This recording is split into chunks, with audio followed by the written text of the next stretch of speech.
Yay, we're excited. Are you excited? Oh, glad you're joining us live or watching it later, whatever you're doing. Yeah, my voice is cracking a little bit again. Sorry, guys. Summer allergies. We're going to get right to the subject of the five laws of creation. And just to be clear, we're talking about Bashar's five laws of creation. So you might be wondering if you're new to Bashar, like, who is that? And Bashar is an extraterrestrial entity channeled by Daryl Anka. And I met Daryl in 1987 when he was here in Hawaii, and I volunteered for his events. And I'm not saying that we're close or anything, not at all, but I met Daryl and Bashar just when I opened up as a channel. And so I can speak from experience that they're the real deal. And in the years that followed from 1987, basically my guides shared pretty much the same information that has come through Bashar, although Bashar is much more prolific in his teachings. But whenever I have read or heard what Bashar is saying, it has always resonated as truth. And that is something that I developed when I opened up, was the ability to sift through information and know if what I was reading or hearing was true. It's as if my guides just give me the signal. I don't know how to explain it. I just know. And sometimes they just tell me, listen to this person. So Bashar is someone, if you're not familiar with his teachings, they're all over YouTube. Go dive in. We're going to cover the five laws of creation according to Bashar and maybe dip into a little bit more of his teachings. I'll have to see how much I can get into it because there's a lot. And for new people, it can be overwhelming. But the reason that we need to even look at these things is because if you don't understand how creation, how existence works, how are you going to not only connect with someone on the other side, how are you going to even live your life? Because there's no manual you're given, obviously, but these principles, these teachings are the way. Okay, so let's get right into it here. Okay, so I want to be able to cover as much as I can. The first law, and when I say these are the laws of creation, we're talking about you cannot change this. This is not to be mistaken for, let's say, earth plane reality laws like the law of gravity, which really isn't a law that spans all the dimensions in all of creation.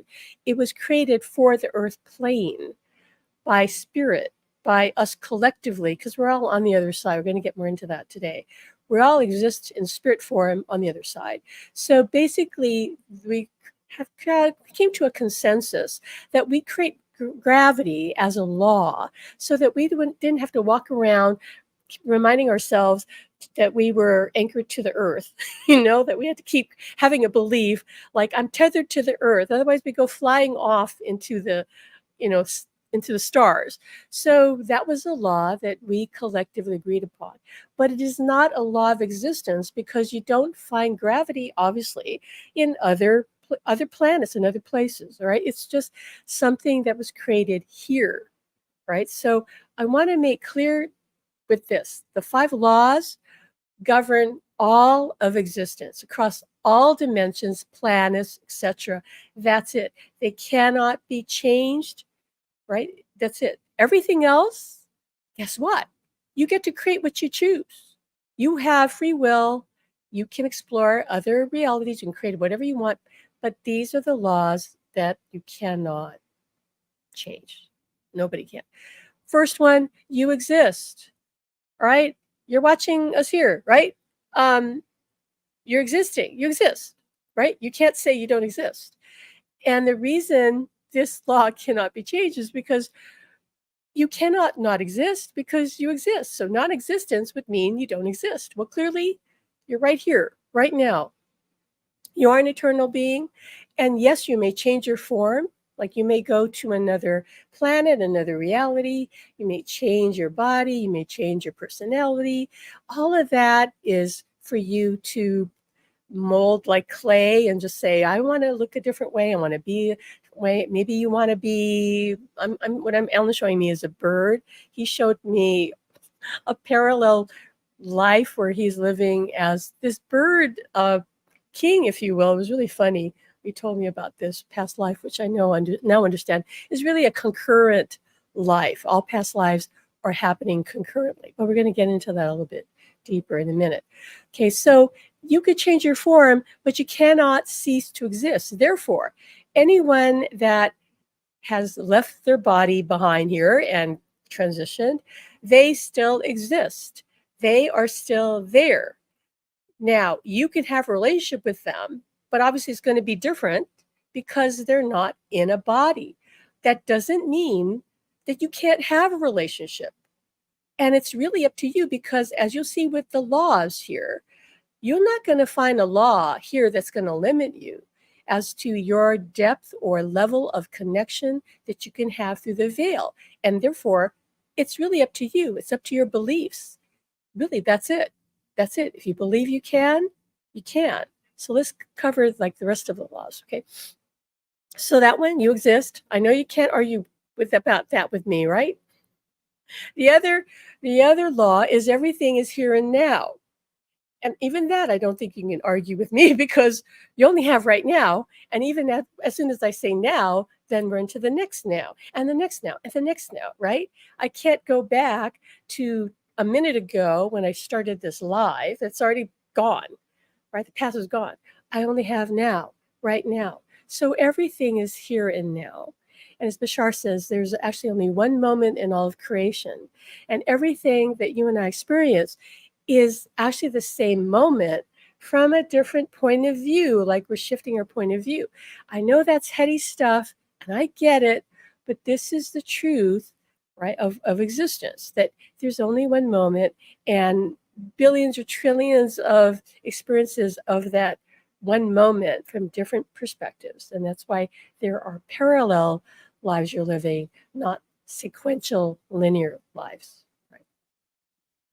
Now, the next one, let's go here, is the one is the all, and the all are the one, right? So the one is the all, meaning all that is, source, God, whatever your name is for, you could say universe, you could say consciousness. There is the all, which is all of us, right? You, me, everyone. That is source, that is God, the total, the all. But the all are also the one, meaning that you and I, we are aspects of all. I know that's hard to hold to. This one's a little tougher because the idea that you could be both the particle that is God, but also the whole that is God. You can experience yourself as all that is. And all of us, all of creation experiences that, being all of all it is. Yeah, this one is a little tougher to really wrap your head around, but that is true. And that's why you have the power to create whatever you choose, right? Because you are part of the one, the all. You are both, right? All right, next one. What you put out is what you get back. Some people would say, oh, that's karma. Well, basically, that's kind of similar. Really, this law of saying that everything is a reflection of you is being mirrored back to you. So what you do, what you give to others, what you do out there, what you put out, both in thought, in action, right? In words, I think everything that you put out, that you project out, comes right back. That is the nature of existence. It's all mirroring back to you. Some people call this a law of attraction. I think that's a little confusing because you're not really like attracting your reality, because your reality is responding to you. That's why what you put out is what you get back. So if you put out, let's say, faith and positive emotion and not necessarily having a fixed expectation of what you're going to experience with your loved one, but you could have an expectation that whatever it is going to be great, and it's very broad, right? So if you're affirming something very positively, that's what you're putting out, that has to come back to you. Whereas if you are sending out thoughts of fear, worry, disbelief, right? Like any fearful negative thoughts, that's what you're going to get back. That's just how existence works. So you cannot experience something that on some level you're not in resonance with, that you're not in energy match to, because of this law, that what you get out, put out is what you get back, right? And everyone actually is also a reflection of you in your reality, because again, they're just mirroring to you back to you. And that's why people can have sometimes very different experiences of the same person, because their attitude is going to elicit a different response from that person. That person can treat the other person differently. And this happens all the time. I want you to think about that. You may have somebody in your life that it stuns you, that they can be so hard on you and they seem to be easy on other people. Like one of my friends, her relationship is with someone who's a very well-known chef, like a celebrity chef. And his partners, well, his work partners, his co-workers, people who know him professionally, they or even family, they just stunned because they see him act so differently toward her that they just go, "What? Like, is that him?" Because he treats her very differently. And it's not just because he loves her. I mean, he's just different because she has a different expectation. She's a kind of person that just really thinks positively, and she sees the best in people. And so she draws out from him the best in him because that's what she puts out. It's really that simple. So I want you to think about that what you put out is what you're going to get back. And if you want to call that karma, is not payback, okay? It's just a reflection. That's just how it is. The universe is not punishing you. It's just giving back to you what you're sending out. It doesn't have any choice but to support you. That's how creation is designed, to just give you back whatever you put out. So use that to your advantage.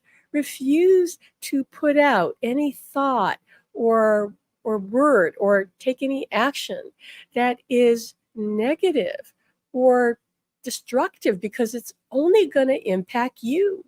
So if you understand the dynamics of creation, you would hopefully make wiser choices. It's not, again, a punishment. It's just everything is a mirror. It's just a giant mirror. Like you're living within one of those disco mirror balls, right, from the 90s, except the mirrors all reflect facing back to you. So everything you're thinking and doing and saying is all like bouncing up back on you.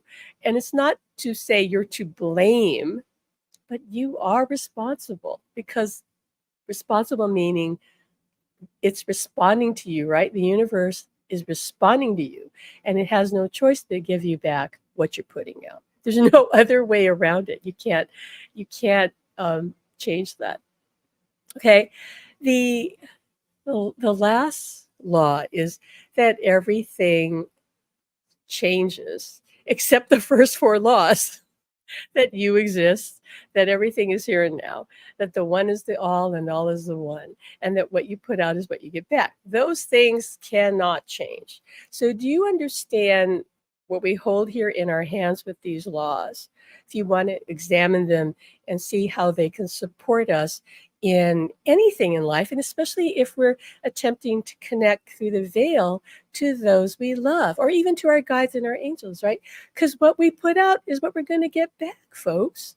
So if you believe that you can do this, you have faith you can do this, you are willing to examine any limiting beliefs you have to the contrary and change them, okay, because the universe is going to respond to your beliefs. Remember, what you put out, whether you're conscious of it or not, your limiting beliefs are being broadcast to all of creation.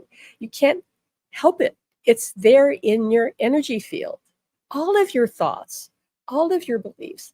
Now, the universe doesn't respond to every single one, although every single one is created in your energy field. It's going to respond to the predominant energy that's created, right?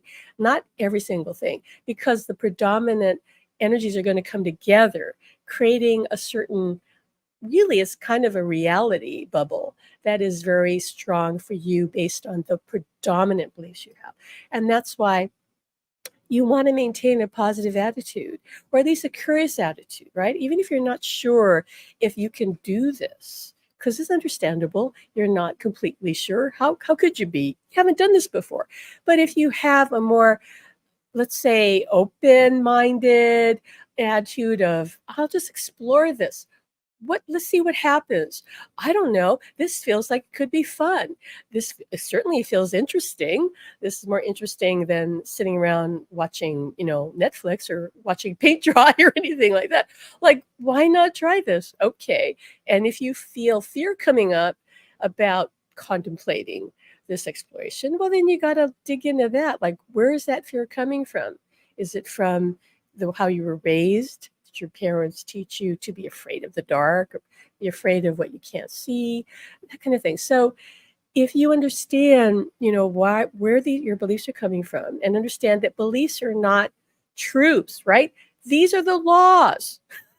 These are the only laws that are the absolute truth that cannot be changed. You exist, right? That's it. You exist. Everything is here and now. The one is the all, and the all are the one. And what you put out is what you get back. That is it. Those are the truths. So you can believe whatever the heck you want to believe and create your reality from those beliefs. You are an extension of source, of creator, with all the powers of God creator. Now, if you've got religious upbringing that you have to deprogram yourself from, then so be it, because that's going to limit you. Sadly, religions actually have done more harm in the sense of convincing people that they cannot do this themselves, that they're not worthy.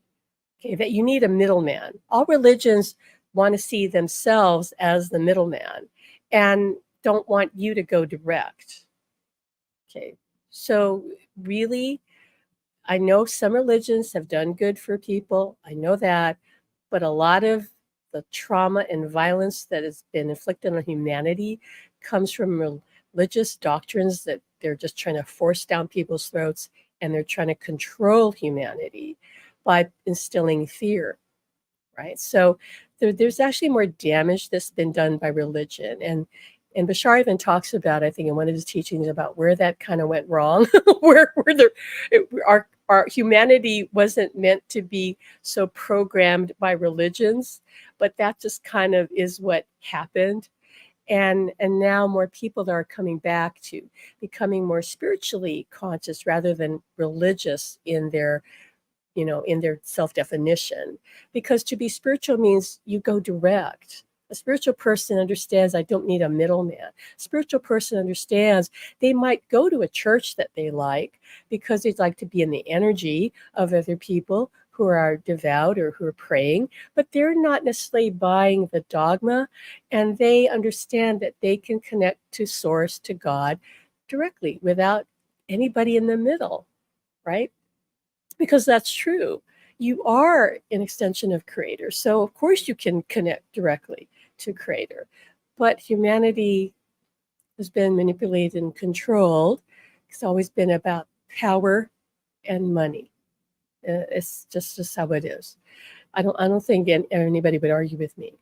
So remember, though, you are a non-physical consciousness that is exploring and experiencing this reality. And you are a spirit, right? So you are just here temporarily. Everyone is here temporarily. Everything that is here in this earth realm is temporary and will eventually degrade and become literally like dust in the stars. Okay, even the planet. No planet exists forever, but the energy just changes. And you and I don't live here forever, and we go on to live in other realms, other dimensions, other planets. Once we cross over, that's a whole other, discussion to have. But just understand who you are, because once you get that, it's not as difficult or challenging for you to understand who your loved one on the other side is, okay? Because they have returned to being the fullness of who they are. Know they're limitless, and they are reaching through to many of us, wanting to remind us of who we are. And there's a reason for that, because it's happening right now because of the great awakening on the planet. And it's time for us to wake up. And the more of us that wake up to knowing who we really are, right? That we're not just this physical body, that we're a spirit, we're eternal soul, and that we can create our life the way we choose it to be, as long as we've zeroed out our limiting beliefs and are living as our true self. They want us that for us, because that's going to liberate us. And as we liberate ourselves, we help other people awaken and liberate themselves as well. Okay, it's like a virus that's a very positive, healthy virus that's catching. Okay, because in truth, you are here on the earth at this time because you chose to be. And I know it's not easy, and I get it. If you've lost someone and they've crossed over and you feel bereft and you feel lost without them and devastated, but you can forge a new relationship. The only way to really do that is to awaken to your soul, to become who you truly are. Okay? Because your true essence is unconditional love. And this experience of ecstasy is your birthright. You're here, and when I say ecstasy, we're not just talking about, we're not talking necessarily about sex. It's about feeling ecstatic about life, just about life itself, just to be happy to be alive, to be here in a body, no matter what's going on. It's, that's why you came here. You're here right now because of the awakening, if you're here. Okay, there's no accident. And if you're listening to me, more than likely, and not everybody's going to follow this category, but if you're listening to me and this resonates to you as truth, this means this path could be for you. Could very well mean that your loved one guided you here because they know this is the truth. And I can't have lost count of the number of people who've reached out to me and said, I know my loved one directed me to your Facebook group or your YouTube channel or your book or whatever, because there's so many ways to kind of connect with us out there. Our book, Supernatural Love, is one. Some people just found us through that. Some people found us through a podcast. We've done many podcasts. But whatever it is, your loved one and your higher self can be giving you the feeling like, I don't know, I don't completely understand this, but somehow it resonates because you're listening to us through your soul. We're talking to you heart to heart, soul to soul, not mind to mind. Your logical mind doesn't get this. Your logical mind is not created to understand the spirit world. So stop asking it to. That's part of the problem going on with a lot of people. They're trying to analyze this logically when the physical mind, according to my guides and Bashar, okay, is really meant to just experience life. That's it. That's it. It doesn't understand the bigger questions of life. Where do we come from? Is there an afterlife? It doesn't understand any of that. It's not intuitive, completely unpsychic. Okay? It doesn't communicate with God or the higher realm. Your higher self does that through your imagination. And your physical mind simply observes it and goes, oh, that was interesting. I got this message. That's all it knows. It got a message. Or you had a vision. That's all your physical mind is doing, observing. Oh, look at that vision. It has no clue what it means. It's not trying to figure out. It doesn't, don't expect it to. You've got to feel the truth with your heart, which is connected to your higher mind and your soul, not this physical mind. Okay. This mind is just the observer of reality. That's it. That's it. And a lot of your struggles would go away if you started shifting into understanding life more intuitively from a spiritual point of view. Because it will make sense. It doesn't mean spirit isn't logical. It's actually, Alan's saying to me right now, actually, spirits are very pragmatic, more down to earth than you and I in many times. Okay. But the highest purpose of your life is to be yourself to the best of your ability and live each moment as fully as possible. This is another Bashar teaching. What does that mean? You're probably saying to me, well, wait a minute, who else am I going to be but myself? Well, most people, spirits said to me, probably at least 80% of people, maybe even more, 80% of people are not being themselves. They're walking around behaving a certain way based on limiting beliefs that they've taken on from their parents, from society, from other people. And they don't feel free to be authentic. They don't even know who they are. They're just reacting to life, to other people, kind of parroting what they were taught in so far as how to behave or treat people or what to do, living their life according to maybe what their parents told them how they should live, whatever. Most people are not really in touch with themselves. So if you want to have a relationship through the veil, and even if you don't, and you just want to have the best life you can have, you've got to find a way to become who you truly are, to give yourself permission to be authentic, to tell some people no and mean it, not because you're trying to hurt their feelings, but because that's not really what resonates with you as your pure excitement, right, of what you really want to do. Because if you're not following your excitement, whatever makes you truly happy, and gives you positive emotion, then your energy is not lined up with who you are. You're not following your guidance. You're just living like a robot saying, well, I got to please everybody, so I'm just going to say yes. And no wonder so many people are so depressed because they're walking around kind of dead to themselves. And actually, I've heard Bashar say that one reason people end up taking their lives is because they're so shut down from not being in touch with who they are and not being themselves that they're lost. And when you've lost yourself, well, what is the point of being here? That's just tragic, but it doesn't have to happen to you.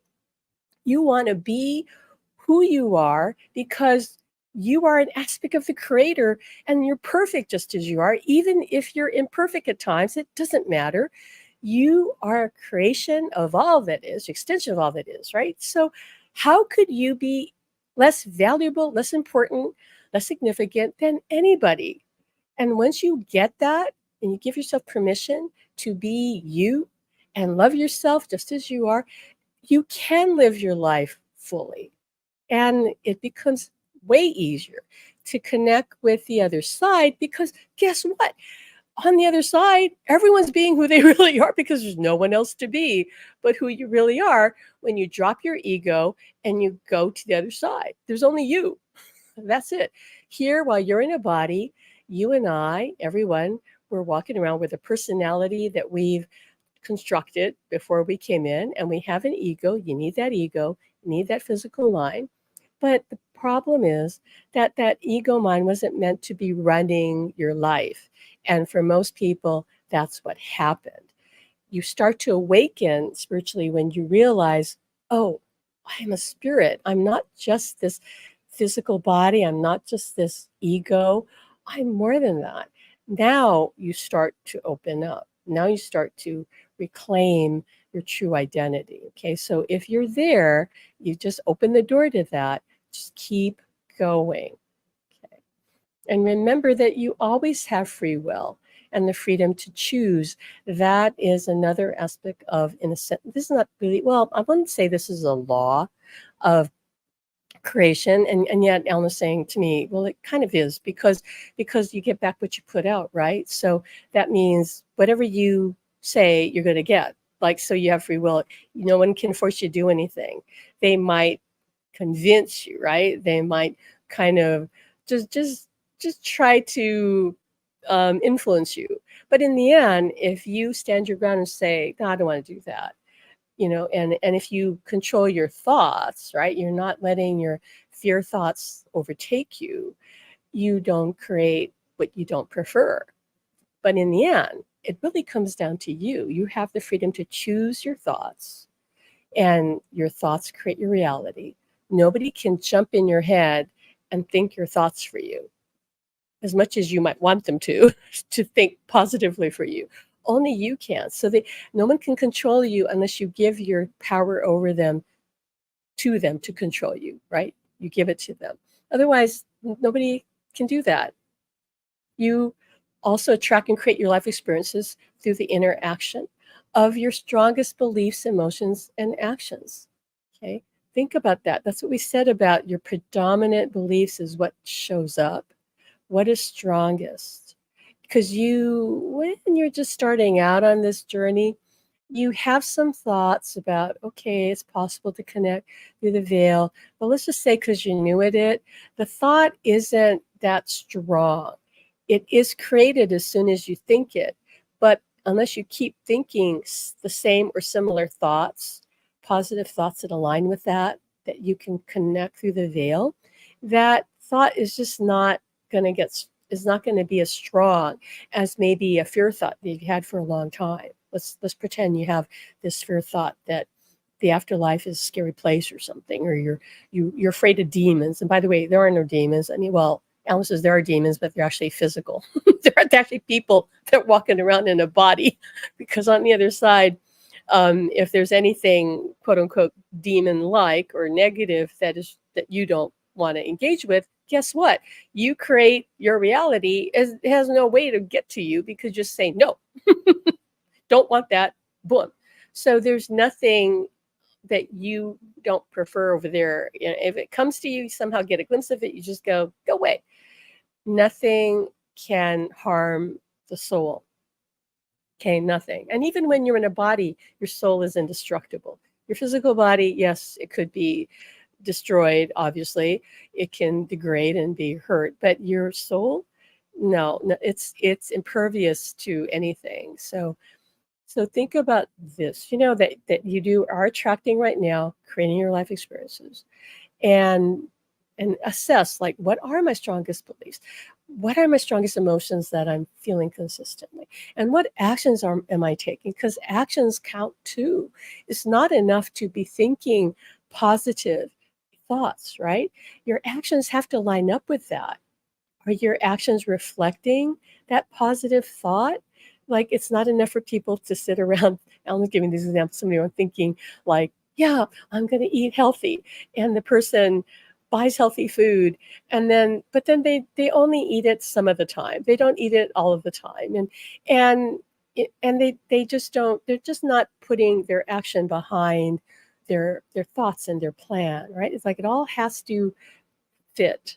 So keep that in mind, as you move through your life, and understand that your excitement is the physical translation of the vibrational resonance that is your true core natural being. We're talking about being your true self. That excitement that you feel about anything, that is coming from your true self, from your higher self, from your soul even, right?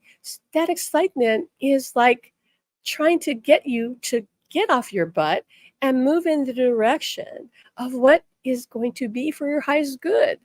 The reason people suffer in life, unless they deliberately chose that, which very few people have done that, okay? But most people get in quote trouble because they don't follow their excitement. They're just shut down emotionally. They're living from their mind, making choices logically, not following what brings them joy, and they wonder why life sucks, right? This is why your life sucks, because you have not learned to trust the positive emotion you feel, the upswell of curiosity, fascination, interest, and again, excitement or passion that you feel when some idea comes to you in your mind, or somebody presents you with an opportunity and you get this feeling of interest. Like I've talked about this before, when a client of mine was in real estate, suddenly suggested to me, well, maybe you might want to get into real estate. And I felt myself kind of get excited. My logical mind was going, what the hell would you want to go into real estate for? believe me, I was as shocked as anybody. And Alan, oh, he was like rolled his eyes like, "What? You're going to do what?" And I said, "I feel like this is what I want to do." And if you've read our book, you know I want to tell the whole story, but you know that the end result was because I went into real estate, which ended up leading me into being a mortgage broker, which ended up giving us health insurance for the first time in our marriage because we were independent contractors. You don't get health insurance unless you work for a company. Well, my mortgage brokerage company, they offered health insurance, AAA level. I mean, like top shelf health insurance. Because of that, Alan was able to get a heart um, operation bypass that saved his life and gave him another 18 years in the body. Okay. And I know I was guided to that because it didn't make any logical sense, but I could feel the interest in it. I could feel the excitement, especially when I met my friend who was a mortgage broker, and he was like a brother to me. And we had such fun, even though I had no clue what I was doing with mortgages, really, no clue. But it was so fun because I got to work with him, and his company gave us the medical insurance. So, guys, this is how the universe works. It's trying to say, come this way. I know your guidance is going, I know it doesn't make sense, Pam, that you're going to go into real estate, but this is a stepping stone because real estate doesn't give you health insurance. I know that. But that was a stepping stone to finding my friend who was in the industry because of being a mortgage broker. That's how I met him, ran into him during a conference, and he said, come work for me. But you see how the indirect path, the excitement, led me to study real estate, and I was good at it. I was. I made good money my first year, surprisingly, and it led me to the insurance. And I had no clue that that was what it had planned, that my higher self had planned. And quite often, that happens to other people. They don't know why they're guided to something. And then it just seems to work out. And they go, oh my goodness, wasn't that lucky? Luck has nothing to do with it except for the fact that I followed that positive impulse. And it led me to that. It led me to save my husband's life. Okay. So excitement, yes, is the physical translation of your vibrational resonance that reflects your core self. Okay. So follow it. Ignore it at your peril because that's how people miss the opportunities because they're not following their excitement. They're making their decisions from their logical mind, which is clueless, has no idea what is the solution to any of your problems. It only knows how you solved a problem in the past, and it will give you the same idea, right? Because, okay, that worked in the past, will give you that idea. That's all it knows. It doesn't know the next step. It doesn't have the inspired idea or thought that's going to solve your dilemma. So don't go down, make that mistake. Now, this need to hold on to this for those of you who want to connect to someone through the veil. Anything you can imagine that is relevant for your life's theme is possible for you to experience. Anything you can imagine. Imagination is how you create your world. It is not make believe. Okay, ignore anybody who tells you that your imagination is not real. This world, this world is a projection from the spirit world. It is technically an illusion, although I don't want to use the word illusion because it makes it sound like it's not relevant. It's absolutely relevant. We've projected this reality in order to have experiences that would be impossible to have on the other side because there's only oneness on the other side. There's only love on the other side. Here, many, many souls come to experience what love is not. Okay. They come to experience the absence or even the denial of love because you can't experience that on the other side. And this is one reality where that theme is explored by many souls. Why? Because when you dive into the contrast of something, the absence of something. That is a powerful way to fully understand and learn and grow around that subject. Now you will really know what love is because you stepped into living a life where maybe love was denied you. Maybe your parents didn't love you, and everywhere you went, people rejected you or judged you. And I know that sounds harsh, and it is a tough life to live.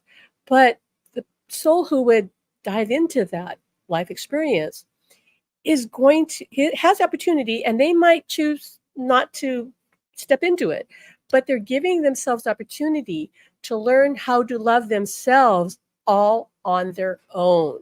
Can you love yourself even though others reject you? Believe it or not, there are some souls who say, I want to take on that challenge because that's a tough one.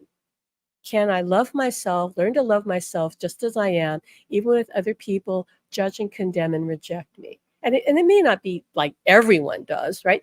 But many of the people around them do. And if that person in their life learns to do that, to truly love themselves, guess what?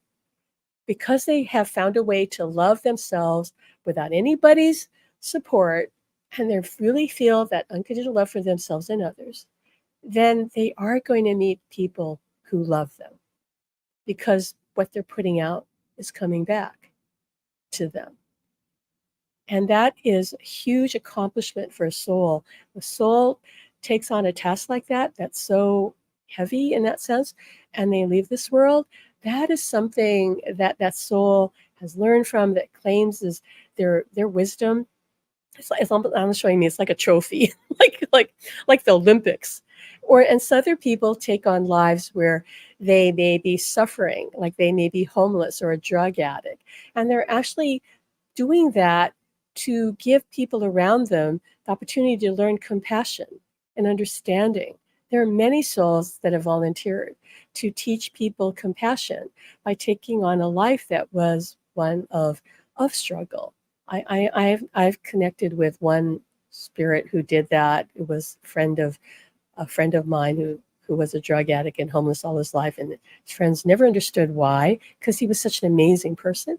And I said, well, your friend was an ascended being. He came here to teach compassion.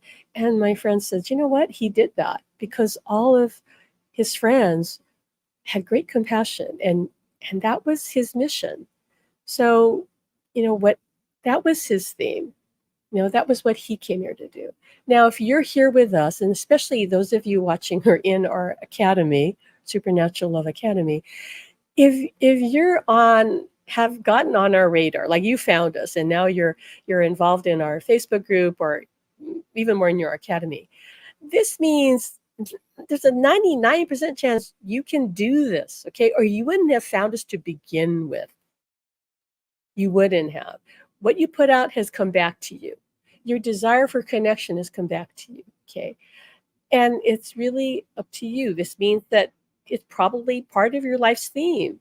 If you're listening to me, especially if you're in our academy, and you're wanting to explore this, it feels of interest to you, that means it's your theme, or you wouldn't feel that. So trust what you're feeling inside. And those of people who come upon our YouTube channel, because anybody can, right? And they might roll their eyes and say, this is crazy. Well, that's just not their theme, clearly. And we don't care. I don't care if people judge us or think it's crazy. I know who I am. I know my truth. And I invite you to know your truth and stand in that truth. Okay? Because that's all that matters. It's not what anybody else thinks. And here's the thing that we really want to drive home.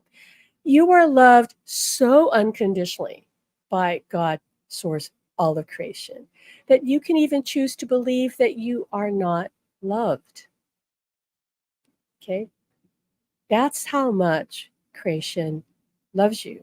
You can choose to believe anything, including that you are not loved, and then live your life from that belief, experience that. You're free to do whatever you choose. So just decide how you want to live. What do you want to experience in this reality? Knowing that, you can change at any time. And I hear a lot of people just kind of hanging on to their past and saying, well, this is how I was raised, or my parents didn't love me, or, my husband rejected me, or whatever things happen. I don't care what it was that happened. And it doesn't matter. You only have now. That is gone. You have to decide, do I want to keep creating my current present experience based on the past, or do I want to be a new person right now? Because you can do that. You literally can do that. You can change in a millisecond. Personally, I have work with a few people who did that, who were so determined, said, I've so had it with my past, with how my life has been, and boom, they can shift and change it.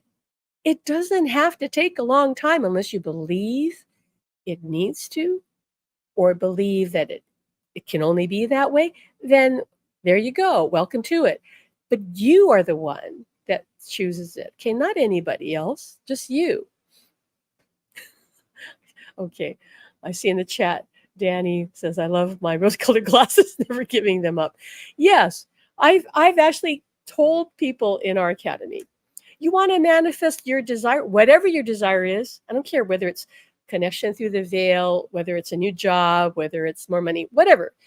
Get delusional about it. You don't have to tell anybody. Get delusional in yourself. Tell yourself the story of what you want and believe it and imagine it, right? Your imagination is how you create everything. This is how this world was created.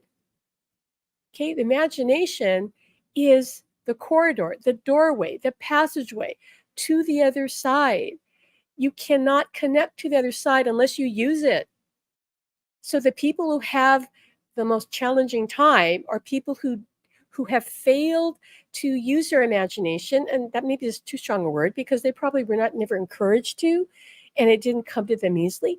But the people who are more imaginative, they have an easier time of this. Always, always. The stronger your imagination, the easier it is to connect to the other side because you're already like halfway there. Because you're used to daydreaming or playing with your imagination, you enjoy it. And if you enjoy it, you're doing it, right? So if you're giving your imagination free rein, then it becomes so easy for the other side to connect with you, to give you messages, to give you visions, to give you feelings, impulses, ideas, you name it, right? The spirit world has been connecting with humanity from moment of planet was born, okay? Because again, spirit world created the earth. It's all here because of the other side. It didn't just land here. It didn't just like show up. Okay. And even new things that we have, new inventions, they're created from the other side. How do you think the inventors got the idea? It didn't come through the logical mind, because the logical mind is clueless. It is not capable of an original thought that has never been thought already. It only knows what's been programmed, what's already experienced. That's it. So inspiration is of spirit. It's coming from up there, okay, beyond the earth realm. The earth realm cannot create anything. It just regurgitates what it already has created. That's all it can do. Make a copy of a copy of a copy of a copy. I love that movie, by the way, Michael Keaton, Multiplicity. But anyway, that's all it is. On the earth plane, it's a copy of a copy of a copy. Want new information, new understanding, new invention, up there. It comes through to somebody or many somebodies through imagination. And this is how you and I build our relationship through the veil. And remember, the laws of creation support what you and I are trying to do. It certainly does not block it, because what you give out, you get back. You get back what you give out. What you believe comes back to you. You live in the universe that mirrors back to you everything that you think, that you feel, that you say, that you do. It just comes back to you. So just be consistent. Choose consciously. Decide what you want to believe. Let go of the old beliefs that you've taken on from other people. It was meant to be that way. You don't have to get upset about it. You had to come into this world and assume the beliefs initially of your parents or whoever raised you. And then, of course, teachers and friends and society. But part of waking up spiritually is examining all that and realizing, wait, I don't choose to believe that. That's my mother's belief. And you can just let it go. This is not hard. Do not make this hard. It isn't. It doesn't have to be at all. First, Alan was saying, first change the belief that change is difficult. Tell yourself, change is easy. It's easy for me to change. It's easy for me to be who I really am. It's easy for me. Even if you don't believe it, and you don't have to, even if you don't believe that thought, if you keep thinking that thought, feeling into how good that thought feels, you will eventually create the dimensional space of dimensional reality that reflects that thought. You just haven't been thinking it long enough. Okay, that's all. You just have to keep thinking it and then noticing when you think a thought that contradicts that you let it go and go, oh, that's silly. That's not true. But instead, what most people do is that negative limiting thought comes in and they don't kick it out. They just ponder it. It's like it's hanging in the air. So I invite you to cancel that out by putting out a thought that you prefer. That of course I can change. It's easy to change. People change all the time. And it doesn't matter again if you haven't done that yet. All that matters is you keep thinking that thought, feeling the positive emotion that comes with it, and refusing to think anything else. Okay. Now more than ever, your thoughts are amplified. Manifestation is happening for people very quickly. This is both kind of good and bad news. I don't want to say bad news, good and not so good news. Let's put it that way. Because the energies on the planet are so intense. So that mirror, that reflection that's happening is just immediate. Okay. So hold steady with your beliefs about what's possible for you. Okay. If that's what you want, hold steady with that. And you don't have to obsessively think that thought either. It's more important that you get on with your life and feel good and say, I know that's on the way to me. I know everything's going to work out, because everything that you've asked for, your higher mind, your higher self is trying its darndest to bring it to you. You just got to stop thinking the negative thoughts that block it, that close the door to it. That's what you've been doing. You're just not aware of it. You're not aware, perhaps, of your unconscious negative limiting beliefs that keep that door closed to what you're asking for. And you've got to be willing to let go, release those limiting beliefs and say, I don't choose that anymore. That's not my truth anymore. I'm letting it go. It's easy for me to let it go, because that's trying to leave you too. Also, for some of you, this is what Spirit's wanting me to tell you. There are some people in your life that on a vibration level do not match your energy that you're trying to expand, do not really resonate with the true you. You know who I'm talking about. Everybody knows. I had a friend like that in my life that I realized, God, this person's not a match for me. Bless their heart. Okay. And as soon as I let them go from my life with love, a lot of things just opened up for me. Oh my God. And the Spirit said, this is a lesson for you. The people you surround yourself with will influence your vibration. So if you want to grow spiritually, if you want to connect to the other side, you have to be very discerning. You might need to let some people go with love, not judging them, not making them wrong, just saying, wait, they're not really a fit for who I truly am. You will know who those people are. You'll know, because you'll feel like you can't really be genuine, like they don't really appreciate you. They don't have to completely understand you, because a lot of people struggle with that, but they can at least love you, and support you in whatever you do, like they're on your side. But you and I know we've had friends, have them now, maybe some of you, that just pay lip service to that, that say, oh, yeah, they're your friend, but you can tell they're not really happy for you when you succeed at something. I've had friends like that, and they didn't stay in my life very long because I knew that they weren't really on my side. They just wanted me to be their friend and do for them and give to them. But they didn't have enough love within them to really love me back.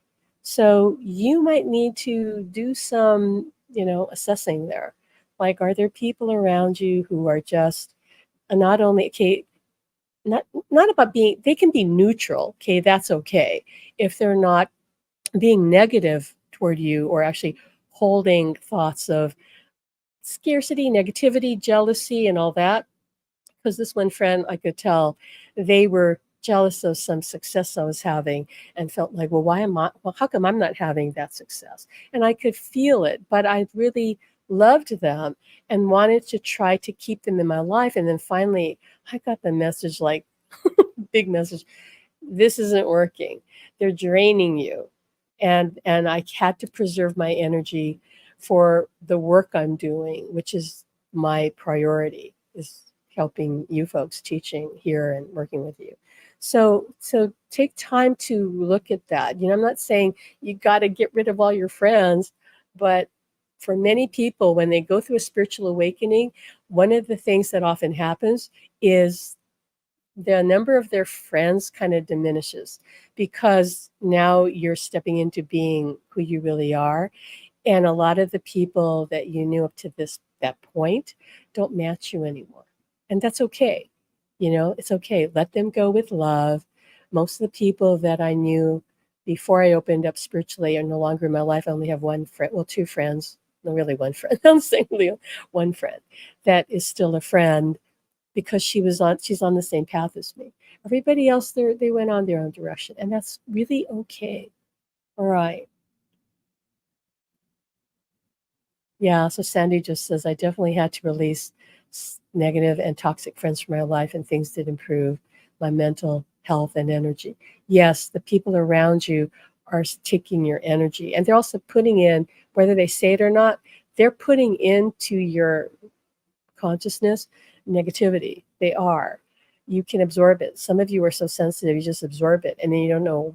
You're taking on their energy, and you don't know why you feel so off because you're so sensitive.